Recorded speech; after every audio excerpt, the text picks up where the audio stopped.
Nobody knows. This is what we do know. This is what psychologists do know. They do know that we tend to fall in love with somebody from the same socioeconomic background, same ethnic background, same general level of intelligence, same general level of good looks, same religious and social values. We tend to be drawn to somebody who can give us the lifestyle that we're looking for. Our childhood certainly plays a role. And we are now beginning to find some biological things that draw you to some people rather than another. New data shows that women with a particular immune system are drawn to men who have an opposite immune system. So there's a lot of factors. Timing plays a role. Proximity plays a role. There's many factors in who you love, who you choose. But I began to, you can walk into a room and everybody is from your background, same general level of intelligence, same general level of good looks, and you don't fall in love with all of them. So why is it that we're almost chemically pulled to one person rather than another? So I wanted to see if I could figure out the role of basic body chemistry. And so I looked through a whole lot of biological data, and there's a lot of chemicals in the brain. But most of them keep the eyes blinking or help with swallowing or keep the heart beating, etc. Not many of them are linked with personality traits. 4 chemicals, actually 6 chemicals, are related to personality traits. So I wrote down on separate sheets of paper all those traits associated with the dopamine system, the serotonin system, the testosterone system, and the last being the estrogen and the oxytocin system. And then I decided I would create a questionnaire to see to what degree you express these 4 basic biological systems. We all express all of them, but we express some more than others. And then I would watch on this dating site, chemistry.com, and see not only what your chemistry was, but who you were naturally drawn to. And as it turns out, people who are very expressive of the dopamine system go for people like themselves. If you are high energy, very curious, have a lot of interests, love novelty, willing to take risks to do new things, you want somebody like yourself. And it's not just jumping off mountains. I mean, it's somebody who will go to the opera with you, the theater with you, art exhibits with you, etc. So the explorer, what I call the explorer, the high dopamine type, tends to go for people like themselves. So does the high serotonin type. I call these people the builder. Plato called them the guardian. That's a better term.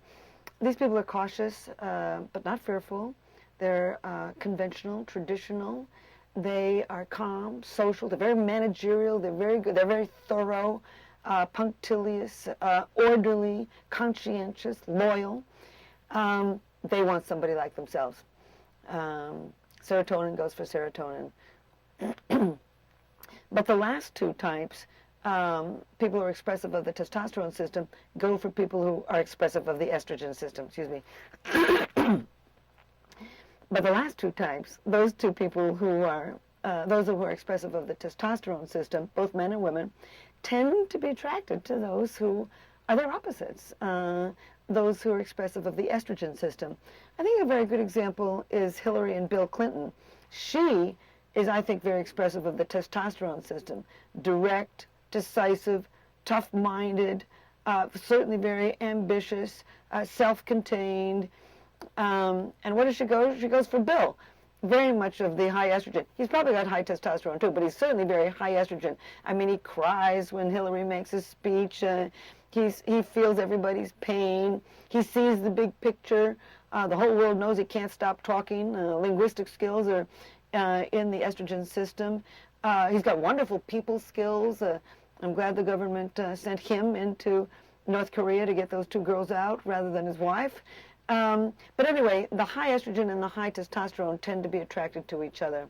And what I think they're doing from a Darwinian perspective is pooling very different resources. I think the tough-minded, high testosterone, what I call the director, needs the compassion and the empathy and the people skills of the high estrogen type. And I think the high estrogen type needs the decisiveness, the directness, the ambitiousness of the high testosterone type. So I think we've evolved 3 really very different ways of playing the mating game.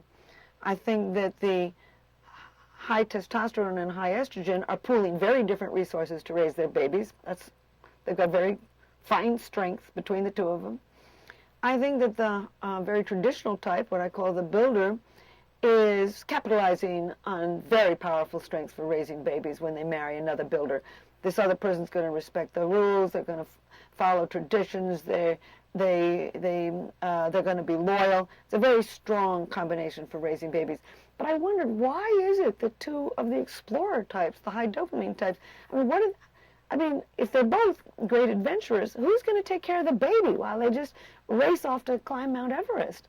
And it began to occur to me, maybe, and I don't have the data on this yet, maybe these people are more likely to have a series of marriages, what I call serial monogamy, and have children with each different marriage, in which case they're creating more genetic variety in their young. So there are 3 different ways of passing your DNA on to tomorrow.